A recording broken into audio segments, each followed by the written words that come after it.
चंडीगढ़ को आज हम एक प्लान सिटी के रूप में जानते हैं, लेकिन इसकी शुरुआत 1953 में हुई थी। इंडिपेंडेंट इंडिया में कुछ सिटीज को चुना गया कि इन्हें प्लान्ड वे में डेवलप किया जाएगा एंड उनमें से एक नाम था चंडीगढ़ का, जिसे फ्रेंच आर्किटेक्ट ली कॉर्बुसियर, हो सकता है प्रोनाउंसिएशन नाम का गलत हो, उन्होंने डिजाइन किया था।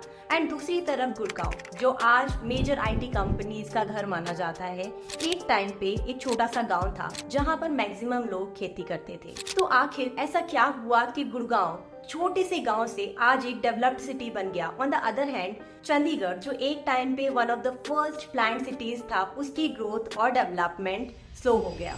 तो चलिए इस टॉपिक पर बात करते हैं। इसे बेटर समझने के लिए पहले थोड़ा कंटेक्स्ट सेट कर लेते हैं। चंडीगढ़ पंजाब एंड हरियाणा की कैपिटल के रूप में सर्व करता है एंड ये सेंट्रल गवर्नमेंट के अंदर आता है। वहीं गुरुग्राम, जो एक टाइम पे छोटा सा गांव हुआ करता था, लेकिन क्योंकि ये दिल्ली के पास था तो इनके पास ऑलरेडी एक स्ट्रेटेजिक एडवांटेज था और आगे जाके ये फ्यूचर में जो इनका फ्यूचर डेवलपमेंट हुआ उसका बेस बनने वाला था।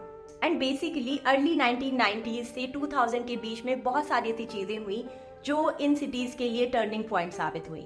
तो 90s में क्योंकि चंडीगढ़ प्लान सिटी था तो इसमें एक रैपिड ग्रोथ देखने मिली एंड जल्दी ही जो लोग अपकमिंग डेवलप्ड सिटीज थे उनकी लिस्ट में चंडीगढ़ का नाम लेने लगे। लेकिन ये ग्रोथ सस्टेनेबल नहीं रही एंड इसके पीछे मल्टीपल रीजंस थे जिनके बारे में हम अभी बात करेंगे। एंड इस लिस्ट में सबसे पहली चैलेंजिंग जो चीज थी वो थी इनका लिमिटेड लैंड स्पेस। तो हुआ क्या, अगर आप मैप में देखेंगे तो चंडीगढ़, जो कि दोनों की कैपिटल को भी सर्व करता है, तो ये हरियाणा एंड पंजाब के बीच में पड़ता है एंड इस वजह से यहाँ पर जो एक्सपेंशन है और जो लैंड है उसके तौर पर उतना स्पेस नहीं था एंड ये इनके लिए चैलेंज था, क्योंकि इसकी वजह से जो इंडस्ट्रियल ग्रोथ है, इंडस्ट्रियल डेवलपमेंट है, वो तेजी से नहीं बढ़ पा रहा था। लेकिन हर प्रॉब्लम का एक सोल्यूशन होता है एंड इसी जो लैंड स्पेस की प्रॉब्लम थी उसको सॉल्व करने के लिए जो गवर्नमेंट है उन्होंने एक प्लान बनाया and they came up with tri city project.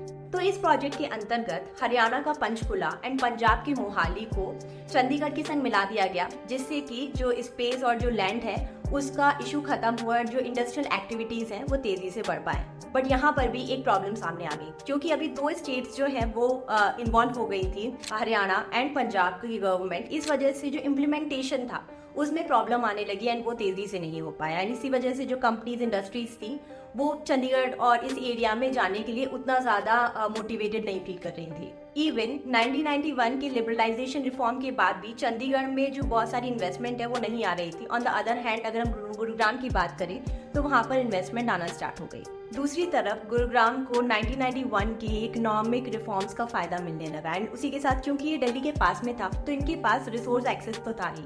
And मैं ऐसा नहीं कहूंगी कि चीजें अपने आप होती गई, क्योंकि उसी टाइम पे हरियाणा गवर्नमेंट ने ऐसी बहुत सारी अग्रेसिव पॉलिसीज भी बनाई जिनकी वजह से जो कंपनीज हैं उन्होंने अपने ऑफिसेज को यहाँ खोलना प्रेफर किया। फिर 1997 में जी का ऑफिस गुरुग्राम आया, जो यहाँ पर एक माइलस्टोन साबित हुआ। On the other hand Gurugram का जो आईटी इंफ्रास्ट्रक्चर है वो भी तेजी से डेवलप कर रहा था एंड इसी वजह से गुरुग्राम जो है वो एक मेजर आईटी हब के तौर पर उभर गया। फिर 2000 के बाद का पीरियड आया। चंडीगढ़ ने अभी भी अपना फोकस जो प्लान सिटी डेवलपमेंट है उस पर रखा, लेकिन फिर भी यहाँ पर जो आईटी इंफ्रास्ट्रक्चर है, जो आईटी ग्रोथ है वो देखने नहीं मिल रही थी। वहीं यहाँ पर educational and health care facilities तो उपलब्ध थी, लेकिन क्योंकि यहाँ पर जॉब्स नहीं थी तो यूथ को जॉब के लिए बाहर जाना पड़ रहा था। एंड गुरुग्राम ने अपनी ग्रोथ को तेजी से बढ़ाए रखने के लिए जो अपना इंफ्रास्ट्रक्चर को कंटिन्यूअसली अपडेट किया। यहाँ पर आप हाई राइज बिल्डिंग देख सकते हैं, आपको बहुत सारे लग्जरी अपार्टमेंट दिखेंगे एंड इवन यहाँ पर जो कॉस्ट है रियल एस्टेट की वो भी तेजी से बढ़ गई। तो अब क्वेश्चन आता है कि फ्यूचर प्रोस्पेक्ट क्या हो सकता है इन दोनों सिटीज का। तो सबसे पहले अगर हम चंडीगढ़ की बात करें तो इन्हें अपनी स्टैग्नेंट ग्रोथ को बूस्ट करने के लिए इन्वेस्टमेंट और नई पॉलिसीज की जरूरत है, जिससे कि इनकी जो ग्रोथ है वो ट्रिगर हो पाए।